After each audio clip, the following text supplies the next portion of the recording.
కలుషితం అయ్యే ఈ జీవితం ఇక చాలునయ్యా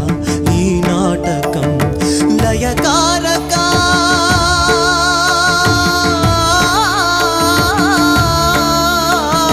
లయకారక ఇక చాలిక అర్ధనారీశ్వర గౌరీ శంకర